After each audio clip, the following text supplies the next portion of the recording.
नमस्कार दोस्तों, स्वागत है आपका और आपके साथ मैं हूं आशिमा त्यागी। दोस्तों, आज का जो वीडियो है वो बेहद खास है, बेहद गंभीर है। तो आज हम बात बेहद महत्वपूर्ण मुद्दे पर करने जा रहे हैं, तो इसलिए ध्यान से सुनिएगा। कभी कहा जाता था कि भारत विविधताओं का देश है, जहां सर्वधर्म समभाव केवल एक विचार नहीं बल्कि हमारी सभ्यता का मूल था दोस्तों। लेकिन आज हालात ये है कि अगर कोई मुस्लिम सामाजिक कार्यकर्ता किसी विश्वविद्यालय में व्याख्यान देने वाला हो तो उस कार्यक्रम को दबाव में रद्द कर दिया जाता है। आईआईटी, बीएचयू जैसे प्रतिष्ठित संस्थान में गौहर रजा का कार्यक्रम इसलिए रद्द कर दिया गया क्योंकि आयोजकों पर बहुत दबाव था, बहुत प्रेशर। सवाल उठता है दोस्तों कि आखिर ये दबाव कौन डाल रहा है और क्यों आजादी के 75 साल बाद भी देश में एक वर्ग को बोलने तक से डराया जा रहा है। 2014 की बात करें तो उसके बाद से देश का माहौल योजनाबद्ध तरीके से बदला गया है। प्रधानमंत्री नरेंद्र मोदी के सत्ता में आने के बाद से ही मुसलमानों के खिलाफ नफरत को एक राजनीतिक रणनीति की तरह इस्तेमाल किया गया। वरना क्या वजह है कि आजाद भारत में पहली बार सत्ताधारी पार्टी के सांसद, विधायक और मंत्री खुलेआम किसी धर्म विशेष के खिलाफ जहर उगलते हैं और प्रधानमंत्री के होठ तक नहीं हिलते। ये चुप्पी महज चुप्पी नहीं है दोस्तों, बल्कि मौन स्वीकृति है। जब शीर्ष नेतृत्व का संदेश ये हो कि ऐसे बयानों से कोई फर्क नहीं पड़ता, तो नीचे के लोग इसे नफरत फैलाने का लाइसेंस मान लेते हैं।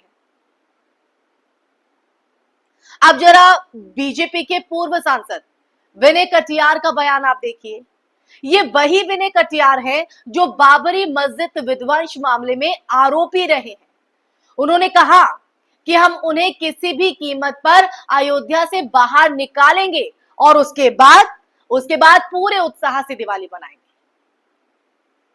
मुसलमानों का अयोध्या से कोई लेना देना नहीं और उन्हें जिला खाली कर सरयू के पार चले जाना चाहिए। सोचिए, 21वीं सदी के भारत में एक पूर्व सांसद खुलेआम ये कह रहा है कि देश के नागरिकों को किसी शहर से बाहर कर देना चाहिए और उस पर ना तो कोई केस दर्ज होता है, ना कोई जांच शुरू होती है, ना उस पर कोई टिप्पणी आती है। क्या यही है वो नया भारत जिसका वादा किया गया था 2014 में? दोस्तों, अब एक पल के लिए सोचिए, अगर ऐसा ही बयान किसी मुस्लिम नेता ने हिंदुओं के लिए दिया होता तो क्या तब भी सरकार ऐसे ही खामोश रहती? क्या तब भी मीडिया इसे सामान्य बयान मानकर अनदेखा कर देता? जवाब है नहीं, नो। उस व्यक्ति पर तुरंत यूएपीए लगाकर जेल में उसे डाल दिया जाता, चैनल्स पर 24 घंटे की बहसें चलती और राष्ट्रवाद के नाम पर पूरा देश सड़कों पर उतर आता। ये दोहरा मापदंड क्यों है?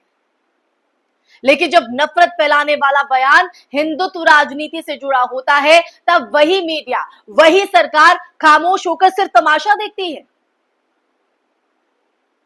ये दोहरा मापदंड इसलिए मैंने कहा, ये दोहरा मापदंड इस बात का प्रमाण भी है दोस्तों कि सत्ता के शीर्ष पर बैठे लोगों को नफरत से कोई समस्या नहीं है, बल्कि उन्हें वही माहौल चाहिए। क्योंकि जब समाज हिंदू मुसलमान में बटा होगा, तब असली मुद्दों जैसे बेरोजगारी, महंगाई, स्वास्थ्य और शिक्षा पर सवाल कौन पूछेगा? जब ध्यान मुसलमानों को सरयू पार भेजने पर अटका रहेगा, समझिए आप इस बात को, तब सरकार से जवाबदेही कौन मांगेगा? और सबसे दर्दनाक बात तो यह है कि अब इस नफरत का असर विश्वविद्यालयों और ज्ञान के मंदिरों तक भी पहुंच चुका है। आप सोचिए कि आने वाली पीढ़ियां क्या होंगी। गौहर रजा जैसे वैज्ञानिक और सामाजिक कार्यकर्ता को बुलाना भी अब जोखिम बन गया है। आयोजक कहता है कि हम पर बहुत दबाव है, प्रेशर है। दबाव आखिर किस बात का? क्या एक विचार सुन लेना लोकतंत्र के लिए खतरा बन गया है? क्या अब विश्वविद्यालयों का काम विचारों का जो टकराव नहीं, बल्कि एक तरफा प्रचार सुनना रह गया है। दोस्तों, सनातन धर्म की अगर बात करें, बहुत खूबसूरत है। इसकी बात करें तो वो किसी भी धर्म से नफरत करना नहीं सिखाता है। मैं खुद सनातनी हूं। वो कहता है कि सर्वे भवन्तु सुखिना, यानी सब दुखी रहे। लेकिन आज कट्टर राजनीति ने सनातन को भी नफरत का औजार बना दिया। विनय कटियार जैसे लोग भूल जाते हैं कि राम किसी धर्म के नहीं, बल्कि पूरी मानवता के हैं। अगर राम केवल हिंदुओं के होते तो वो मर्यादा पुरुषोत्तम नहीं कहलाते। वो मर्यादा इसलिए है क्योंकि उन्होंने हर धर्म, हर जाति, हर वर्ग को सम्मान दिया है। तो ऐसे में दोस्तों, आज जरूरत है इस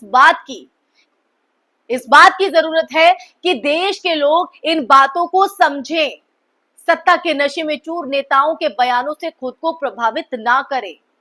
सवाल करें कि जब कोई नागरिक इस देश का कर चुकाता है, संविधान की शपथ लेता है, तो कानून का पालन करता है, तो उसे किसी शहर या जिले से निकालने का अधिकार किसी को नहीं है।